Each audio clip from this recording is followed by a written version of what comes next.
Aquí estamos, otro programa más y hoy llega a Políticos al Asador Pino Solanas. Y para contarnos un poco de qué se trata su vida y su historia, en el comienzo su ficha técnica nos la va a dar Diego Kravetz. Hola Diego. ¿Cómo estás? Muy bien. Me alegro. Hoy tenemos a Pino Solanas, ¿no? Director de cine, por lo menos eso sí sé yo. Bueno, es un artista, o Sí. sea, aparte de político, es un artista muy reconocido, tanto en la Argentina como en el exterior. Y bueno, es un artista muy comprometido con la política. La historia de su cine y la historia de su arte tiene que ver con la política. La relación de su cine con Perón fue, digamos, en la década, fines del 60 y principios del 70, muy importante inclusive para la militancia. Era un Perón proscripto y él, digamos, la entrevista que le hace, más las películas que hizo antes, sirvieron mucho para que distintos, digamos, compañeros y dirigentes peronistas se referenciaran con los dichos del general Perón. Después hizo, digamos, siguió su trayectoria artística y se tuvo que exiliar. Volvió años después, hizo algunas películas que lo hicieron muy pero muy reconocidos. Y a principios del 90 se puso a militar fuertemente dentro de lo que fue primero el Frente Grande y bueno, y ese espacio progresista que se fue armando en la Argentina. Se hizo muy conocido también en el mundo de la política porque decía las cosas en forma muy vehemente y se logró, digamos, posicionar enfrentando fuertemente en ese momento a Menem. Y dicen que el enfrentamiento, un enfrentamiento que tuvo con verbal y algunas cosas empezó a decir, le costaron inclusive un atentado que le tiraron creo que 5 o 6 tiros en las piernas, lo cual un hecho muy pero muy violento en ese momento realmente conmocionó a la Argentina. Bueno, y después se distanció de Chacho Álvarez, que era un poco, digamos, su socio en el armado inicial del Frente Grande. Y después fue en sucesivas elecciones candidato tanto en la ciudad como en la provincia. Y tuvo su auge más importante en los últimos años cuando fue en el 2009 candidato en la ciudad de Buenos Aires y logró salir detrás de Gabriela Michetti, segunda fuerza en la ciudad de Buenos Aires, con Proyecto Sur. Con Así muchos que, bueno, votos, ¿no? Tuvo muchísimo, sacó casi el 25%. No pudo después sostenerlo en la elección a jefe de gobierno, pero igual es una fuerza política importante y él es un dirigente político muy, muy importante y un referente dentro del progresismo y dentro del peronismo. Bueno, vamos a ver, ya llegó. Dale. Suerte. Ahí va. Llegó. Sí, acá estoy. Hola, Pino, bienvenido. Al fin has venido aquí. Vamos a comer el asadito, vamos a prepararlo, por aquí. Vení por acá, Pino. ¿Viste? ¿Gustan los colores? ¿Vos que dirigís todo? Mucho. Estoy sorprendido de semejante terraza acá en la Avenida de Mayo. Mucha naturaleza en pleno centro, ¿viste? Es como si estaríamos en un lugar muy tranquilo. Y una parrilla. ¿Preparás asados? Bueno, de vez en cuando sí, cuando Ah, menos mal. No, cuando una muchacha interesante me invita a su casa, lo menos que hago es ofrecerle una asada. ¿Lo puedo tomar propio? ¿Podemos tomarlo como este momento? Vas a preparar vos el asado, por favor. Acá tenemos Y me animo, los fósforos, ¿eh?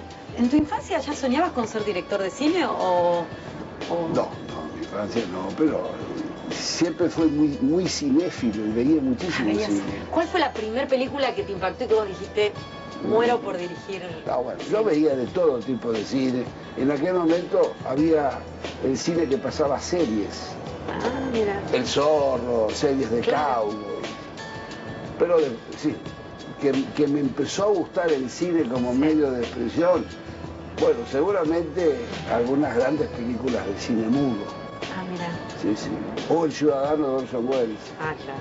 Vamos a prender el fuego, a ver, lo vamos a intentar, espero que Seguramente prenda. lo preparaste bien, ¿no? Yo acomodé todo ahí, o sea, preparé para que vos puedas Bueno. prender bien, a ver si... Igual ya vamos a meterle un poco de diarios y todo eso. ¿Cómo fue filmar, no? ¿Cómo fue ser director en las épocas de las dictaduras? No, era espantoso eso. El cine estaba todo condicionado, había una junta de calificación que leía, recortaba los besos. Se hizo hasta una antología de los besos recortados en las películas. ¿Y qué te decían en ese momento, por ejemplo? ¿Vos pedías explicaciones o no podías decir nada? No exageremos. Yo en ese momento no tenía ninguna película con besos como para que me recortaran. Claro.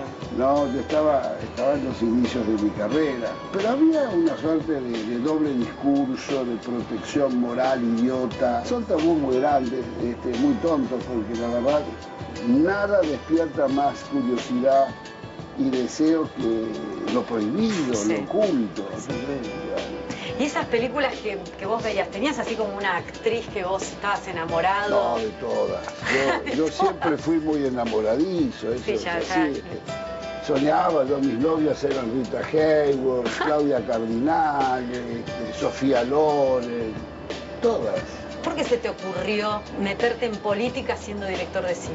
Yo con el cine hice una carrera muy grande y conseguí casi todas las cosas que quise. Primero, saber si era capaz de hacer una película. Lo primero que te planteas, ¿seré capaz o no de hacer una película? Y después, bueno, uno se va, es como si te corriera en el arco, vas teniendo metas mayores, competir con grandes, salir bien. Al mundo, ¿no? Esa cosa, proyección bueno, todo eso, internacional. el reconocimiento, todas esas cosas, y llega un momento que 20 años de eso, o 25, Sí. me hartó. Por ahí pasa la historia. Y uno se cansa de eso. A mí me han ofrecido quedarme a trabajar en Estados Unidos, en España, en Italia, en Francia. Aún hoy tengo todos los años 1 o 2 proyectos o propuestas. Afuera y seguís eligiendo ser político. Es muy curioso. No, Más allá no, de la que vos primera- hayas filmado muchas películas que tenían que ver con la No, política, mira, ¿no? uno no elige ser político, eso sería como decir que uno elige andar por la cornisa y con vocación de suicida. No, ¿Es eso la política? Por Traigo la supuesto que picada, entonces. No, por supuesto que la política es una profesión altamente peligrosa. La primera decisión es que yo no Sí. me quedaba fuera de la Argentina. Sí. Yo siempre soñé con volver a mi país, porque tu país no es ni mejor ni peor Sí. que otro. No. Es como tu madre. Tu madre es tu la casa. mejor, es tu casa. Es tu casa, es tu lugar. Es tu pasado, son Sí. tus recuerdos, es tu infancia, es tu adolescencia, son tus calles. Sí. Seguramente hay muchos mejores, pero esas son las tuyas. Claro. Entonces yo siempre soñé después del exilio, yo me tuve que ir al exilio ¿En qué año forzadamente fue? en el 76. Ujú. Me vinieron a buscar con muy mal carácter para llevarme, en 2 domicilios. Finalmente me fui. Mayo del 76 me fui. Y bueno, pasé 8 años de una enorme tristeza. ¿Dónde fue el exilio? Estuve en España y casi todo en Francia. ¿Allá qué se decía de lo que estaba pasando acá? Bueno, empezaron a llegar informaciones, no el primer año, ya el segundo año y el tercero, y los que estábamos allá las difundíamos. Pero el estar desterrado... Por obligación, ¿no? Y Como eso es feo. La No por elección. La diferencia entre el exilio y el que se va a estudiar o se va por una beca o se va a trabajar afuera, el que lo hace por propia voluntad lo hace porque siente que es superador, que es una instancia superadora de su vida. Yo cuando parto al exilio, yo le había dado 15 años de vueltas. Claro. Entonces, eso forzado. ¿Cómo te llevas con la libertad? Porque digo, eso no es algo libre, ¿no? Después de estar un mes, 45 días o 2 meses fuera del país, estás harto. Lo que enloquece en el exilio es no saber cuándo se termina. Por eso la primera película que yo escribí sobre el exilio, que es El exilio de Gardel, el tema que enloquece a todos y el tema de una pieza que se monta en esa película es que el exilio no tiene fin y eso es lo que enloquece. Bueno, acá tenemos diarios para quemar. Acá tenemos un diario Del 99, mirá vos. Aprobaron la venta, de IPF. Vos hablaste hace un ratito del tema de que la política es peligrosa. ¿Este fue un momento peligroso para vos? No, en todos los momentos. La sociedad y las luchas de poder se expresan finalmente a través de la intermediación de la política. Pero lucha de poder hay todo el tiempo, ¿eh? No Sí, te me quedes imagino. dormido porque te llevan la cama. Sí, pero acá hubo, tiros, hubo problemas Bueno, después de por esto. supuesto, nosotros tuvimos la dictadura y después la década terrible de los 90 donde vendieron todo. Cada una de estas épocas ha traído muchos problemas. Entonces, volviendo al tema de la política, para mí lo primero fue volver a la Argentina. Sí, Y sí. volver a la Argentina tiene que ver con los afectos profundos, con el cariño por tu país.